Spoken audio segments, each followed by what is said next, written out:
Professor, everyone keeps telling me oral histology is one of the hardest subjects in dentistry.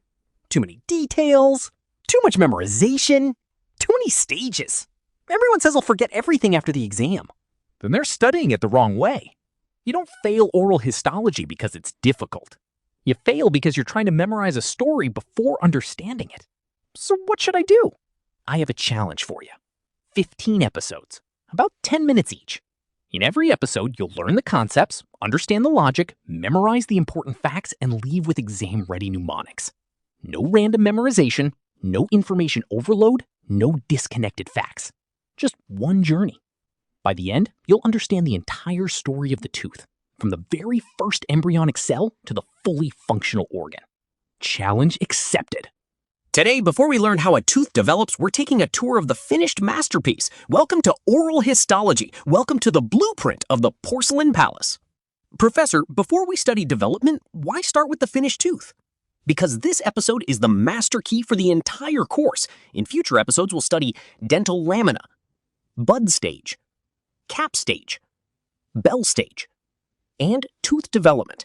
But if you don't know what we're trying to build, those stages become disconnected facts. Today, we're studying the final product, the finished tooth, the structure every developmental stage is trying to create. So what's our palace made of? Imagine a tooth as a highly sophisticated porcelain palace. Every palace needs armor. Every palace needs walls. Every palace needs a control room. Every palace needs a foundation. Let's explore them one by one. Let's start with the armor. The crown of the tooth is covered by enamel. Think of enamel as the palace armor. It is the hardest tissue in the entire human body. Even harder than bone? Much harder. And here's a favorite exam fact. Enamel is approximately 96% mineralized. Most of that mineral consists of hydroxyapatite crystals. That explains why it's so strong. But enamel has three unique characteristics. First, enamel is the only dental tissue derived from ectoderm.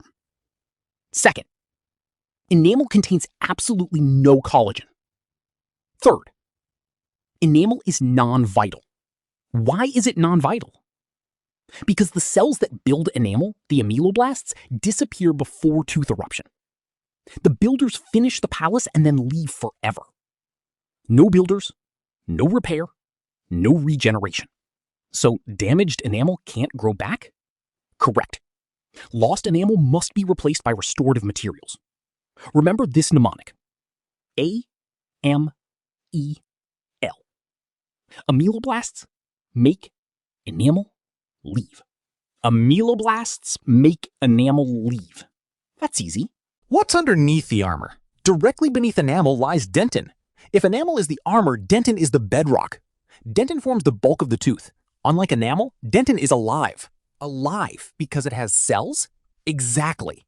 The cells responsible for dentin formation are odontoblasts. And unlike ameloblasts, odontoblasts remain alive throughout life. So they keep working for life. Dentin can respond to injury. It can produce reparative dentin. It can defend itself. That's why dentin is considered a vital tissue. Another important fact, dentin is the first hard tissue formed during tooth development.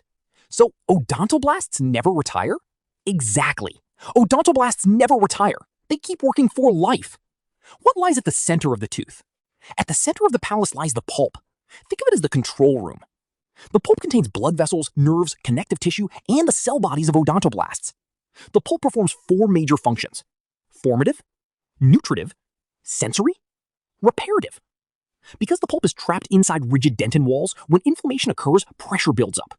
There is no room for expansion. That is why dental pain can be extremely severe. So the pulp is sensitive because it has no space. It is a living tissue inside a rigid box.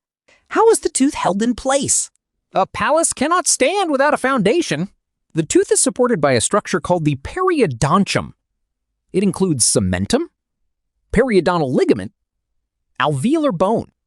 Let's start with cementum. Cementum covers the root surface. Unlike enamel, it remains capable of repair, so the root can heal to some extent. Now, the periodontal ligament, or PDL, it connects cementum to alveolar bone. Think of it as thousands of microscopic shock absorbers. When you bite, these fibers distribute forces. Without them, chewing would damage the bone. So, how is the tooth attached to bone? The connection is called a gumphosis, a specialized peg and socket fibrous joint. That is why teeth can move with braces. Orthodontic forces allow remodeling of PDL and alveolar bone. That is how teeth move. What covers everything around the teeth? Everything is covered by oral mucosa, but it is not all the same. There are two main types, masticatory mucosa and lining mucosa. Masticatory mucosa covers gingiva and hard palate. It is keratinized and designed to withstand chewing forces. And lining mucosa, it covers lips, cheeks, and floor of the mouth. It is non-keratinized and flexible. So one is tough and one is soft. Masticatory mucosa is like a tough outdoor rug. Lining mucosa is like soft curtains. Why does exposed dentin hurt so much? This is explained by the hydrodynamic theory. Dentin contains microscopic tubules. When cold air, sweets, or touch disturb the fluid inside these tubules, the movement stimulates nerves in the pulp. So it's the fluid movement causing pain? That is why sensitivity feels sharp and sudden. This is one of the most frequently tested concepts in oral histology. What are the common exam tricks here? Trap 1. Enamel contains collagen. False. Enamel is the only hard tissue without collagen. Trap 2. Dentin is non-vital. False. Dentin is vital because odontoblasts remain alive. Trap 3. Clinical crown equals anatomical crown. No. Clinical crown is what you see in the mouth. Anatomical crown is the part covered by enamel. Rapid review. Enamel, 96% mineral, no collagen. Ectoderm origin, non-vital. Armor. Dentin, bulk of tooth, vital. Odontoblasts active. Bedrock. Pulp, formative, nutritive, sensory, reparative, control room. Periodontium, cementum, PDL, alveolar bone, foundation. Gumphosis, tooth bone joint. Masticatory mucosa, keratinized. Lining mucosa, non-keratinized. Which tissue is the hardest in the body? Enamel. Question 2. Which cells keep producing dentin throughout life? Odontoblasts. Question 3. What is the tooth bone attachment called? Gumphosis. Today we studied the finished palate.